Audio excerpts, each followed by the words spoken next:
Hi, friend. I am so excited that you're here to check out Her Restored Spirit podcast. If you've gone through something that has left you broken-spirited, maybe it's a divorce, loss of a spouse, or even a child, loss of a job, whatever it is, I know there is restoration in your future.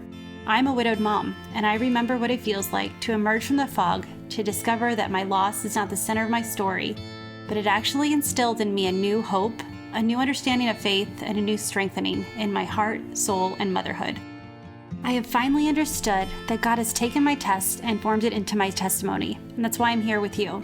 I want you to step into your purpose, into a newfound joy, and to turn a new page in your book, because I believe you are on the brink of full restoration, unlocking a confidence that you didn't know was inside you, and understanding how to live more fruitfully with purpose, joy, and permission to be washed in possibility. It's time, friend, to reclaim your restored spirit.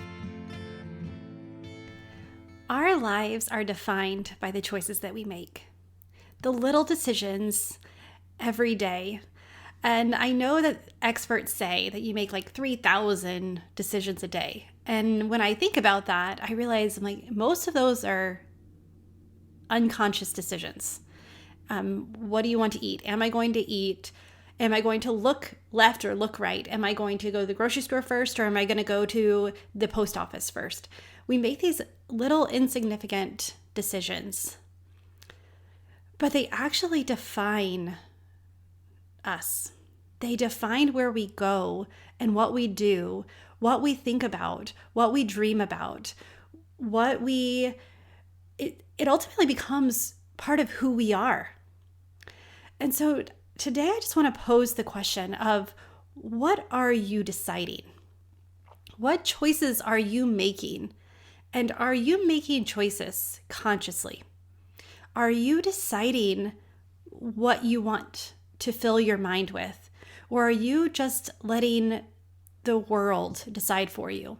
Are you just letting things that come up consume you? Or are you making that conscious choice to put goodness into your heart, into your mind, into your body, and into your soul?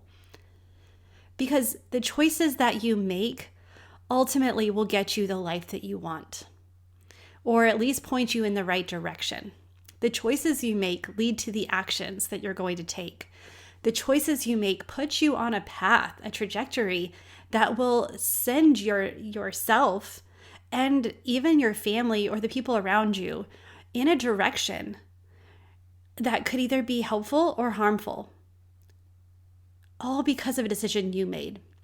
So the decision that I want to ask you today is, do you choose joy? Do you look at what's going on? Do you look at the circumstances? Do you look at all of your to-do list and all of your responsibilities and the requirements and expectations put on you? And do you choose joy? I have choose joy tattooed on my wrist. That is something that I did on what would have been my husband's and my 10th wedding anniversary. And it really represents, it's just a reminder for myself, because I have to force myself to choose joy sometimes. I have to intentionally decide to look away or to make a decision that takes me out of sadness or grumpiness or anger, and I have to choose joy. But it wasn't until I was at Disney World and I was in line to go see the characters of Inside Out, and I realized that the two characters, joy and sadness, were next to each other. And it hit me that choosing joy does not mean that I have to release the sadness. It means that I am choosing to focus on the good, carry the sadness. That many times in life, our lives are actually wedged in between happiness and sadness, joy and sadness. And seeing those two characters, it really brought it to life. And I actually asked them if I could get a picture of them together instead of individually. And luckily it wasn't that crowded. So the lady's like, okay. And so I have a picture of me sitting in between joy and sadness. And I realized in that moment that that is what life is about. Life is about seeing the hurt in the world and carrying that and doing something about it that's within our realm, but still focusing on the joy and the goodness and the love and kindness and all of the other fruits of the Spirit that God has given to each of us. And so I ask you again, what decisions are you making? What are you choosing to focus on? What are you choosing to fill your heart with? I remember that same week, my son, he was probably 7 or 8 at that time, and he was having so much fun. And then I saw him kind of start, like, I could tell that something was on his mind. And he said, Mom, I am just so happy, but it hurts at the same time. Does it go away? Now, what he was referring to is we were at Disney World, the happiest place on earth, but he was still sad because his dad was gone. Our last family vacation before Dee died was to Disneyland. And it was a great vacation. It was 3 days of just, well, happiness and joy at the greatest place on earth, the happiest place on earth. And we went with family and we got to experience everything the kids wanted to experience. And so as he's sitting at Disney World for the first time since his dad had died, and it really was hitting him too, that at this moment he's so happy. He gets to go on the ride, see the characters, he gets to hang out with his cousins.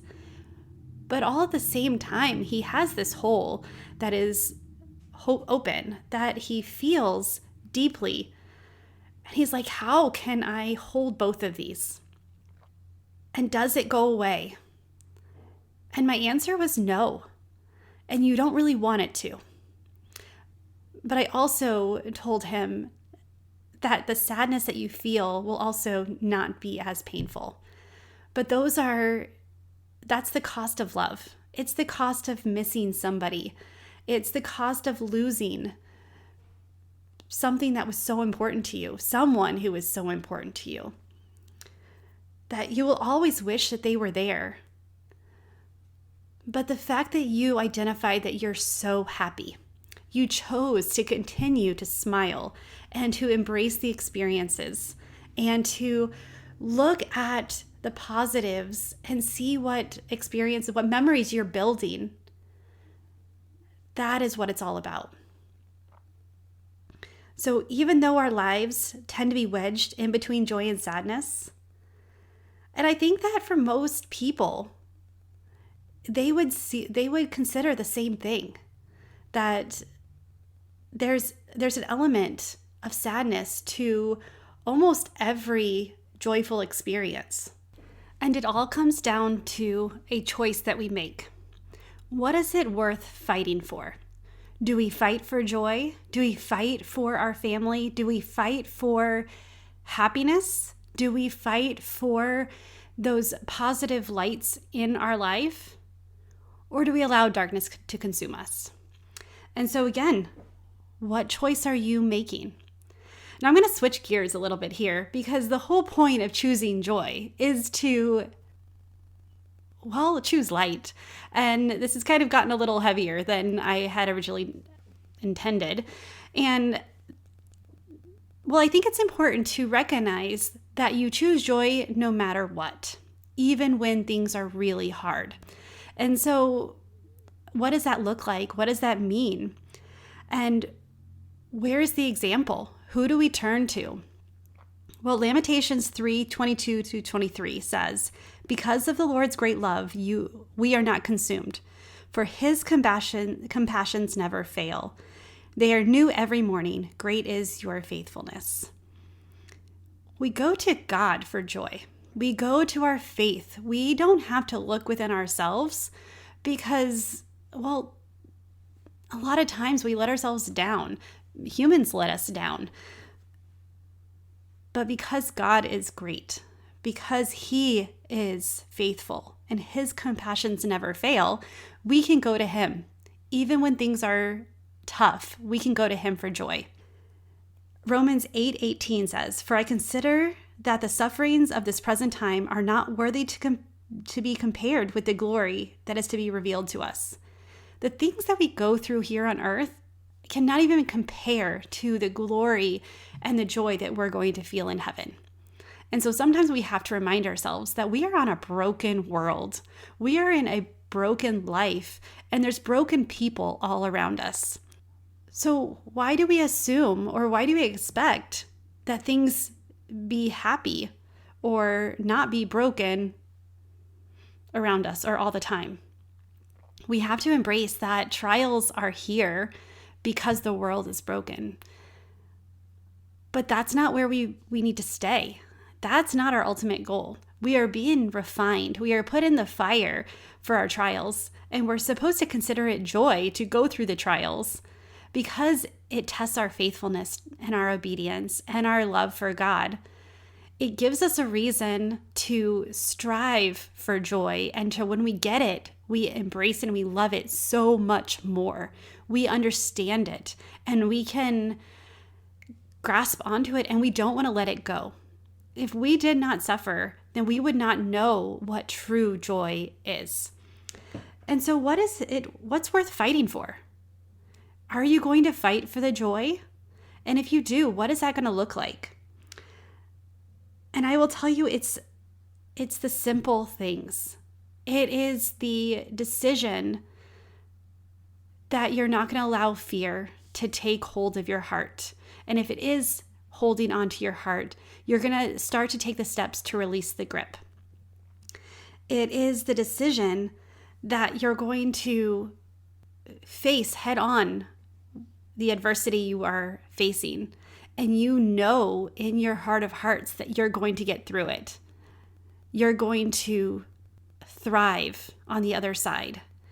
Now, I know that many of you are dealing with some severe and life-threatening choices, cancer, and other sicknesses that you have no choice. Your body is going to decide whether you live or die. But no, even in that decision, when you have Christ, you thrive when you get to heaven. You'll have a perfect body, and you'll know what true joy is because of what you are going through here on earth. And I don't want to say that, oh, everyone should feel this way. No, but what I'm just telling you is through our own trials, everyone does feel this way. And I know it's been said that God doesn't give you more than you can handle. And I don't think that's true. I think God gives you what you will handle with Him, what you will allow Him to strengthen you, and you will walk with Him. Lean on Him for survival and look to Him for joy through the trial. And so you can do all things through Christ who strengthens you. Choosing joy is not about perfection or having everything around you good. It means that you decide that no matter what, in your heart, you're going to have peace and love and joy and kindness and goodness and all the things that Christ has offered you. Just because there's hard things around you, you still get to choose that this moment is good. And so that's what I just want to encourage you to do. So daily we fight these battles that are within us. But then daily that gives us an opportunity to renew our mind, renew our spirit, and renew our joy. So how do you do that? What are 3 small steps that you can take to claim and choose joy? The first one is celebrate the present. Find something right now that you are learning or that you enjoyed about this present moment. And identify it. Write it down. Think about it. Say it out loud. Share it with a friend. Share it with your kids. Look at them and just for a moment, celebrate who they are. and the gift that they are to you, even if they are making a mess. It's okay, because in the long run, the mess is not going to matter. But watching them figure something out or do something that makes them happy, that is what joy is. The second one is look back at where you came from.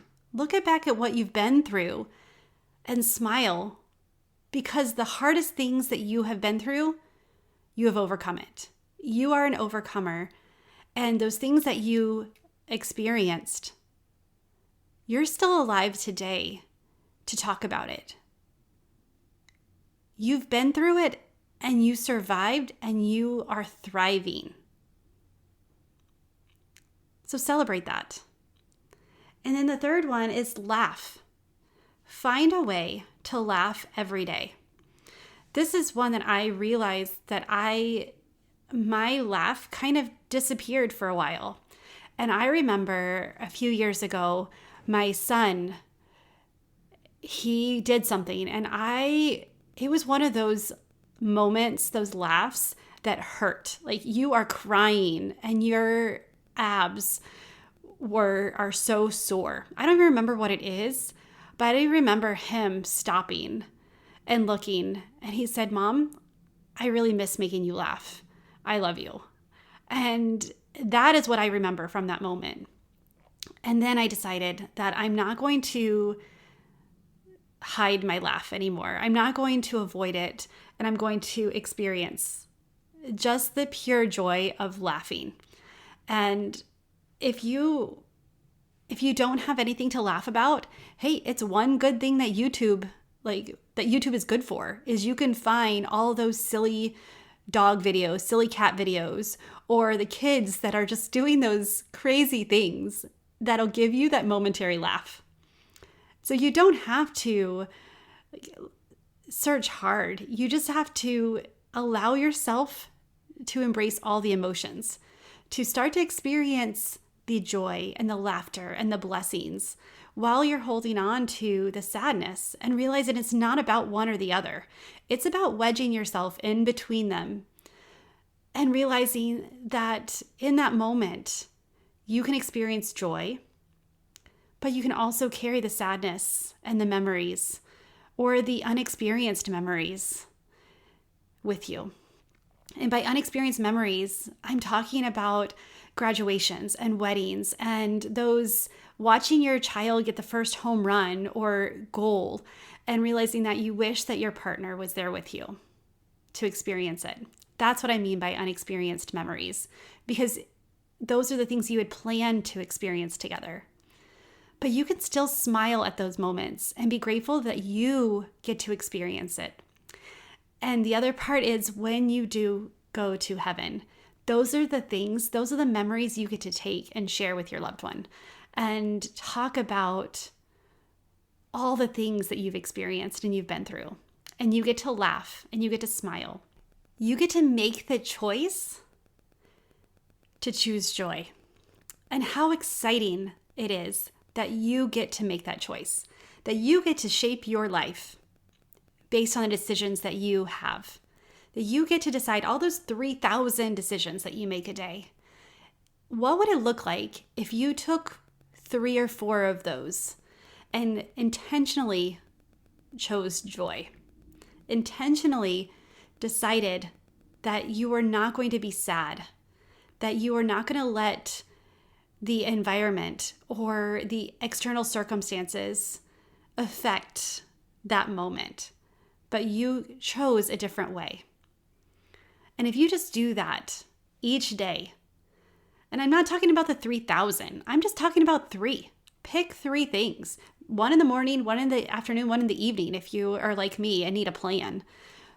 But just intentionally choose to be happy and joyful in this moment. What would it look like? What would it look like for your family? What if you chose to do that as a family? What if you taught your kids from a young age to do that? How would that forever change their life? How would that start to affect the people around you without them even realizing it? Who knows? But wouldn't it be fun to find out Wouldn't it be a really cool experiment to just try it for a week and see what happens? And I will tell you, it's not easy. Like, especially when you are grieving and suffering, when you have to make that intentional step to choose something different, to experience the happy feelings that hurt.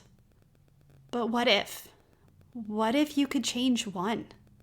What if you could change your entire life by choosing one decision differently? What if we didn't hide from the feeling of being stuck in between joy and sadness? What if we took those as blessings and realized that that's the evidence of being alive? That's the evidence of loving. And that is the evidence that we have so much to offer. So the key to life is to live, to love God, to be kind to others, to choose joy. And you never know when someone's happiest moments are actually laced with some of their most painful ones. You never know when your happiest moments also are the ones that hurt. But I'm so thankful for the friends who I have who allow me to be wedged into happiness and sadness, into joy and sadness at the same time, and let me talk about the good things and still talk about the sadness that goes with it. Because it's not as sad when you're not alone. When you can talk about it, and then all of a sudden those memories of those things that you haven't experienced, then they start to turn to joy because you realize that you're getting to experience them. And what a gift that is.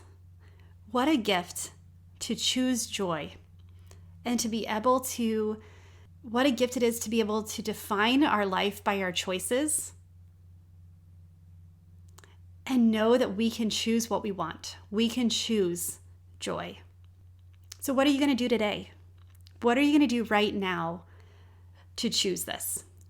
What are you going to celebrate? What are you going to laugh at? Or what are you going to look back and say, yeah, I overcame that. I might just be a little more awesome right now than I was 5 minutes ago. And then claim it. I really hope that you took something away today and that you have a smile on your face and realize that just one decision can change your life.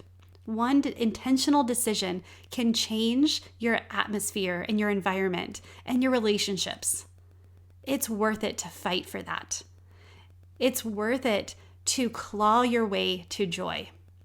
And each day that you do it, it becomes easier and easier, and you start to see more and more around you. Thank you so much for choosing this and being brave to decide right now that you're going to do one thing today. I would love to know what it is. Send me a DM. I'll put on Facebook and Instagram a post, and you can add them there. Like, what's the one thing today you're going to do to celebrate or to choose joy? Don't wait for these opportunities to come to you. Search for them, find them. There is hope in every situation. There is hope in every story. Hey friend, I hope you loved today's episode. I hope you start to claim the confidence to walk in a judgment-free zone as you continue this healing journey. Now, I want to invite you to look into working with me. I'm a full-time restoration and confidence coach with a background in marriage and family therapy.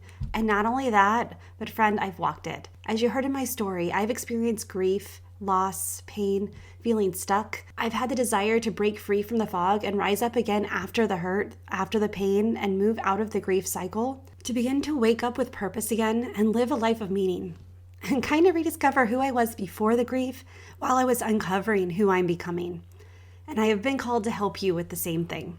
So if you feel you're ready to step back into the light, wash away the old, not forgetting the past, but stepping into a new position of purpose, confidence, and identity, I would love to be your coach and mentor through the process.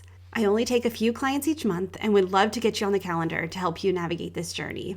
Email me at Tami@TamiMarieCoaching.com. Until then, I'll meet you here next week with another awesome topic to help you claim the life that you desire. Don't forget to take a screenshot, tag me, share on Facebook and Instagram, and please share this with another broken-spirited mom who is in need of some soul restoration. Don't forget to rate and review, and until next time, take a deep breath and know there is hope. Bye, friend.